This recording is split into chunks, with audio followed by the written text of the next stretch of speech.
Muy buenas a todos, amigos. Estamos en en nuestros especiales de verano de Ecos de lo Remoto, hablando de misterio y videojuegos. Ya sabéis que os estamos ofreciendo estas píldoras con los casos que ha investigado nuestro amigo desde Sevilla, José Manuel García Bautista.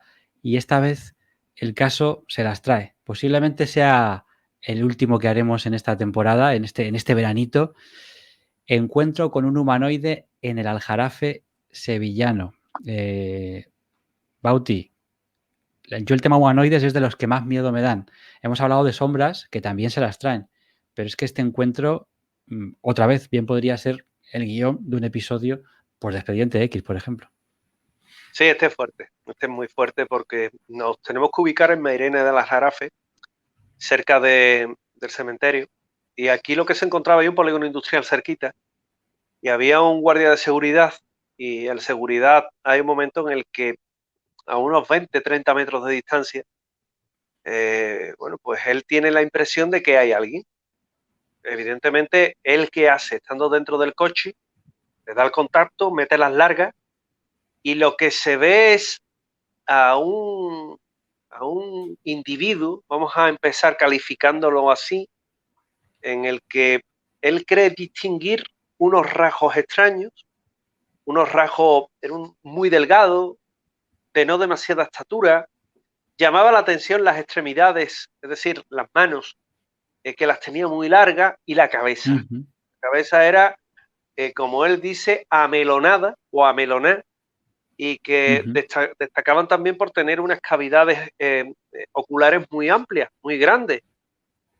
A él el primer impulso que tiene es de sobresalto, del miedo, ¿verdad? Pero luego lo que hace es que acciona el coche y sale detrás. Entonces ya hay un momento en el que lo ve mejor, porque aquella forma permanece estática frente a él. Él tiene la certeza de que está ante algo extraño, de que evidentemente esto no es normal, y emprende la huida. Esa cosa, ese ser, empieza a correr. Él me lo deja claro, no es ni un niño, ni era nadie, esto era algo raro. Esto empieza a correr por lo que es una zona de barranco, una zona que podríamos decir que es un descenso por el que no podía bajar por el coche. Él llega incluso a bajar, pero cuando baja del coche en la persecución de ese humanoide, un chip, ¡pum!, le salta en la cabeza y dice: te vas, Claro, va a seguir, claro. a seguir al bicho ese que sabrá Dios lo que es. Anda, hombre, vete en el coche otra vez. Y ahí abandona él lo que es la persecución. Pero sí es verdad que, fijaos, en una época en Sevilla, en estos últimos meses, en los que está habiendo una gran cantidad de encuentros, de avistamientos, es algo normal, ¿eh? Es algo normal porque las personas pasan más tiempo viendo el cielo, viendo todo lo que hay ahí afuera. El nivel de incidencia de avistamientos sube con respecto a lo que es el invierno, pero sí es verdad que yo tengo que decir que yo creo lo que cuenta esta persona. Él incluso lo llega a reflejar en el parte de intervención, que yo lo he visto también, él me dejó verlo y demás, y indudablemente uno no se arriesga a que en su trabajo, como decimos aquí, se cachondeen de ti, poniendo: he visto un humanoide en las proximidades del Claro, cementerio. No, no te arriesgas, ¿no? Sin embargo, él claro. me lo dice. Dice: yo eso lo puse, dice, para advertir a compañeros de que a ellos también le puede pasar. Dice, sin ánimo de meter miedo. Dice, pero es que en Claro. nuestro trabajo no es la primera vez que nos encontramos con cosas extrañas. Dice, el compañero que estaba de guardia en el cementerio, más de una noche se ha llevado un susto. Y un susto porque ha visto a gente pasearse por allí, y no eran profanadores de tumbas ni nada por el estilo, y que es que esa gente no son de este mundo. Bueno, pues en este caso él no vio ningún espectro, ningún espíritu, no estuvo en ninguna casa encantada, como las que pueden tener muchas empresas de seguridad, y lo que sí fue es un humanoide, literalmente, que es lo que él vio, que es como a él le gusta llamarlo, y que yo, consultando con gente de aquí, de la ciudad, gente experta en el fenómeno ovni en el sur, pues todos hemos llegado al consenso que lo que vio eh, era un humanoide. Hay quien se atrevió incluso a decir, mi amigo Caravaca, diría aquello de que era un gris, ¿verdad? Por aquello Un de la gris, sí. morfología y el Porque estereotipo. el color de su piel más o menos era como gris clarita, ¿no? Algo así. Sí, era blancuzca, era blanquecina. Ah, También sí, tienes que vale, tener vale. en cuenta Álvaro, que él le pega con las Claro. largas del coche. Ujú. Y hoy día las largas de un coche suelen ser de luz de estas de neón o de LED. Sí. Y la luz blanca te va a proyectar un color que te puede incluso confundir, te puede dar un error de percepción en cuanto al tono, a la tonalidad del Ujú. color. Pero lo que es indudable es lo que vio, la morfología de lo que vio, la descripción de lo que vio. Él lo ha repetido. Yo, además, un testigo, le hago 3, 4 y 5 entrevistas para ver si pillo alguna discordancia, Contradicción. Ujú. claro, en lo que es, pero no, no, no. Cuando un testigo está seguro de lo que ha visto, no cambia, no varía, y en este caso un encuentro. Sabrá Dios cómo nos comportaríamos nosotros si tuviéramos a uno de estos enfrente, ¿eh?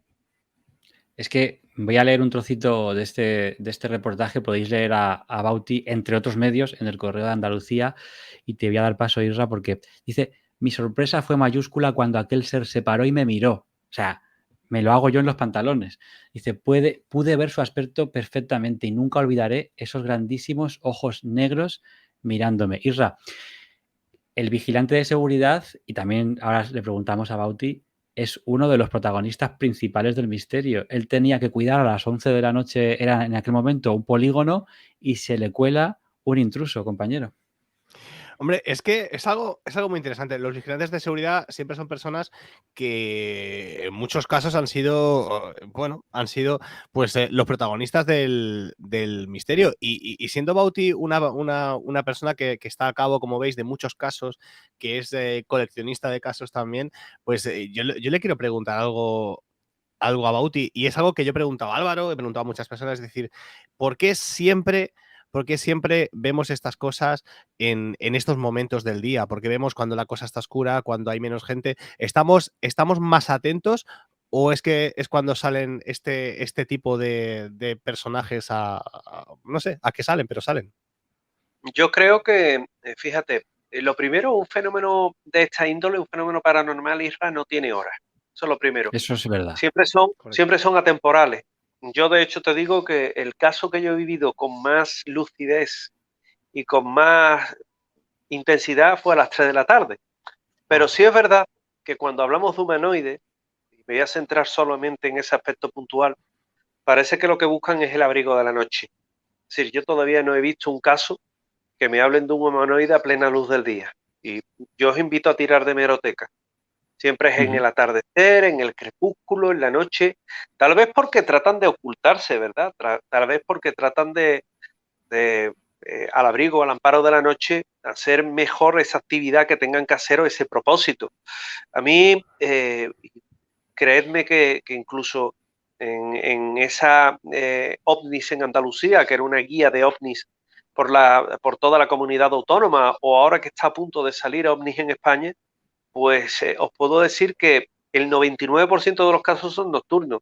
Creo que puede ser una explicación que le pueda dar respuesta a tu pregunta, Isra. Obviamente, solamente una hipótesis, una explicación que yo le doy, tan válida como la que le puede dar cualquier oyente, cualquier telespectador que nos esté viendo. Y por qué no, tú piensas, ponte en el lugar de un intruso. ¿Elegirías la luz del día o elegirías la No, noche?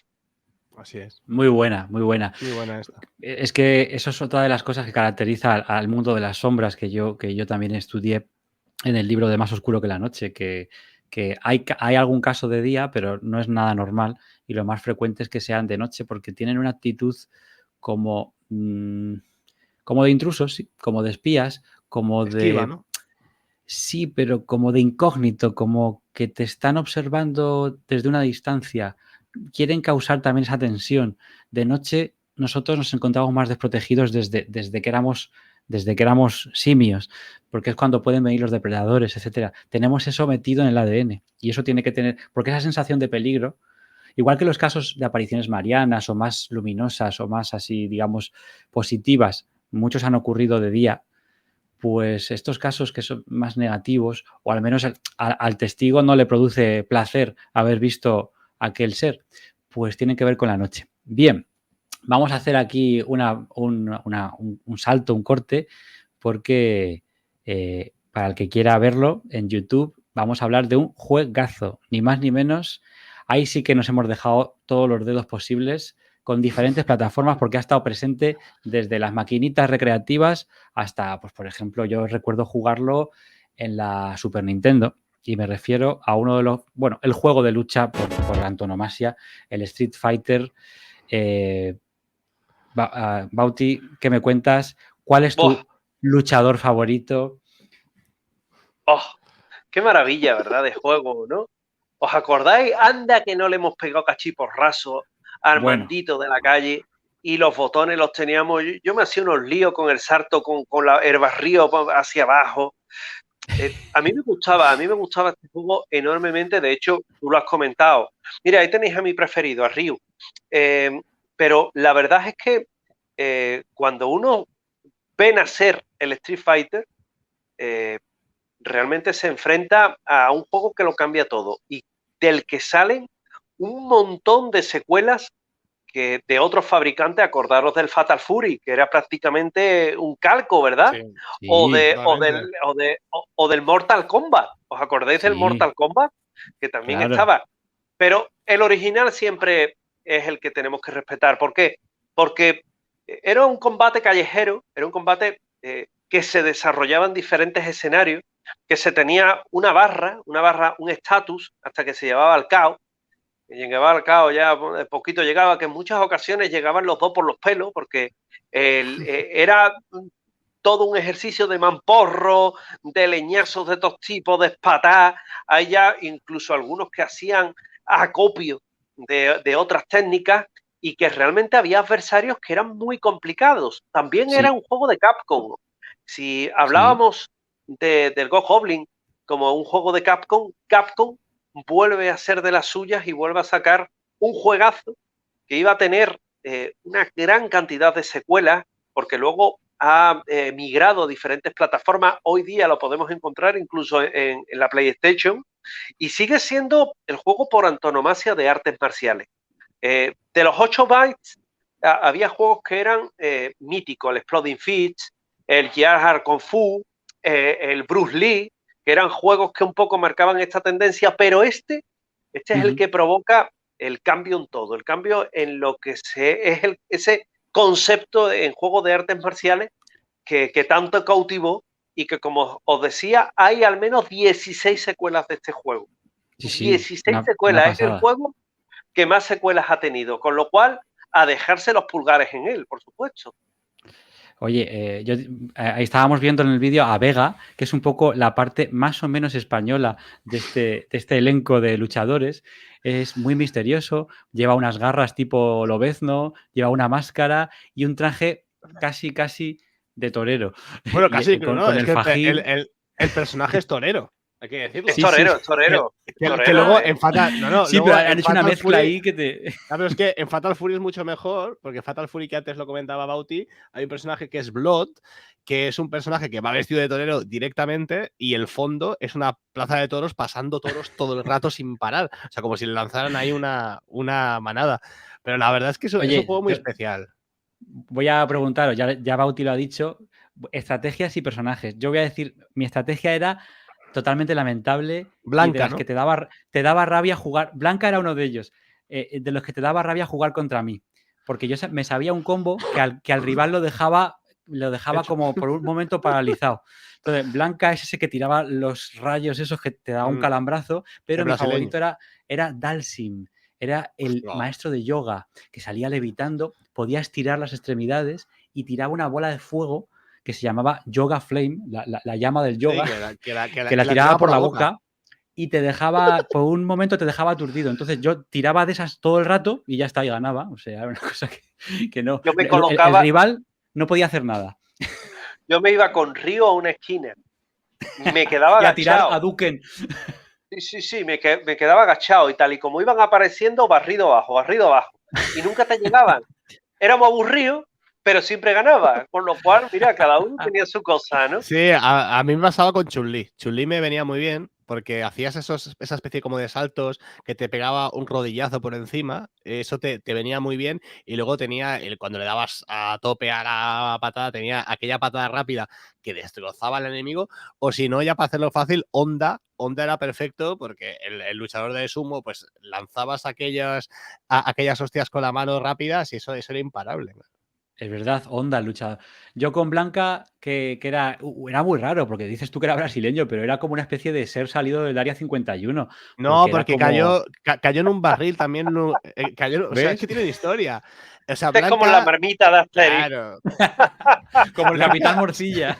Blanca, si te pasas el juego, descubres toda la historia, todo el pastel. Al Sí, final te lo sí, explican. sí. El tío había caído era un tío normal y había caído en una especie. Es como una especie como de cosa del pantano, para que te hagas una idea. Sí, sí, sí, sí, Que sí. vive en Brasil y al final encuentra a su madre. O sea, el final de Blanca es muy terrible, Es porque como es Marco, ¿no? como el final de Marco. Es una cosa loca el final. Sin Pues a medio, chicos, pero vamos. Si la medio, terminamos aquí. Bauti, muchísimas gracias. Cuando saques libro nuevo, ahí tienes el de los ovnis o el que llegue antes, porque tú no paras. Danos un toque, que será un placer charlar contigo y charlar también. Volveremos, ¿eh? Si tú quieres, volveremos a charlar de videojuegos. Un placer, Bauti. Se nos ha quedado uno por hablar, que es la Abadía del Mucho, Crimen. mucho. Claro. Hay que hablar de la Abadía del Crimen, que estamos en el Volveremos. 35 aniversario de la Abadía del Crimen, ¿eh? Ese juego es el mejor. Oye, genial. Yo os acepto otra invitación, me lo he pasado de escándalo. Hablaremos, hay que hablar. Tengo 2 libros casi para salir. Ya me imagino que en septiembre, porque sabéis que las distribuidoras En en los verano meses nada. están un poco paraditas, pero oye, por mí encantado, y cualquier otro día hablamos de casos paranormales y de juegos, que la combinación, aunque explosiva, es perfecta e idónea. Compañeros, Irra, Álvaro, muchísimas gracias. Muchas gracias, Bauti. Un abrazo. vaya Volveremos. muy Gracias. bien. Hasta Gracias. luego. Vale.